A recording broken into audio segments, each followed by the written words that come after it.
Good afternoon. We're here at the Eastpointe Country Club in Palm Beach Gardens, Florida. Beautiful background for our visit here today with our friend, Dr. Janiszewska from Wertheim UF Scripps Institute, right here in Jupiter. And they have so many fantastic studies going on. It's a fantastic institute of scientists that are helping us find a cure for children's cancers. And we would like Dr. Michalina here to share a little bit about her research studies and what the progress is she's making on finding cure for brain cancer in pediatrics. Thank you for having me. It's really great to be here and share with you what we work on. So my group focuses on brain tumors. This is a disease that touches a lot of children. It accounts for a quarter of all of the pediatric malignancies, and most of those children who are touched by those brain tumors really don't have great options in terms of therapeutics, so they usually have to undergo chemotherapy, radiation, removal of the tumor, and those treatments very often have side effects that actually make trouble later on in these children's life. So what my group is focusing on, we are trying to find more targeted therapies that would molecularly target those particular brain tumor cells that may be responsible for these tumors evading the standard of treatment. So we are using cutting-edge technologies, working with pediatric patients' samples. So we have a large collection of samples that allow us to study these tumors, and we actually can also culture these cells in the lab, and we basically try to find better understanding of how these cells can adapt to the therapies and how we could prevent them from having this specific plasticity. And if we are successful in doing that, we basically will be able to cure those patients, or at least provide some new therapeutic avenues. Beautiful. What are some of the effects that they can have later as adults if they survive the cancer? So very often children who have undergone chemotherapy have secondary cancers that are linked to the damage that the chemotherapy and also radiation are actually introducing to their system. So very often these pediatric patients do have worse outcomes overall because they do have secondary cancers later on, which very often are leukemias.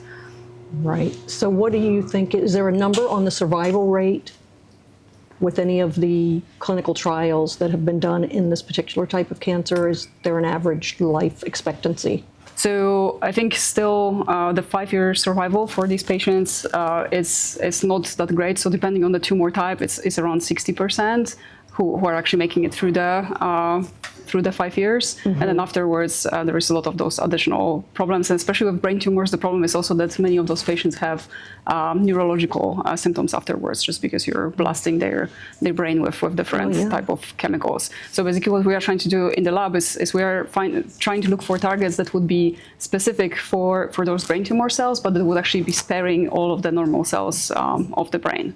So that's really important, sort of, to avoid those additional toxicities. Do you think your special focus on this particular cancer, do you think there's been progress, a lot of progress? How much could you gauge your progress?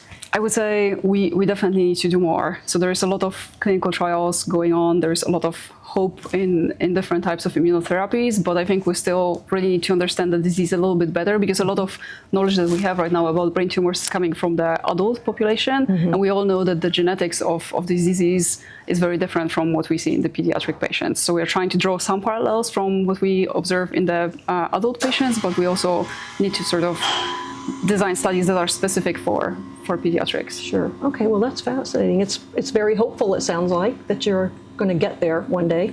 We definitely hope so, this is not a thing that can be achieved just alone. So we do have a lot of collaborations. We work with other teams trying to actually make some progress in this And the field. research dollars are crucial for you to continue the type of work. Absolutely, yes, because we need to iterate very carefully this research process to make sure that actually sort of the compounds that we can develop would be safe, and that would actually have the maximum potency against those brain tumors. So if we want to really make progress sort of in those early clinical trials, we really need to spend a lot of time in those basic research to really understand very carefully the biology, to make sure that we are not making a mistake before moving into patients. Yes, very important, I would imagine. Well, it's fascinating.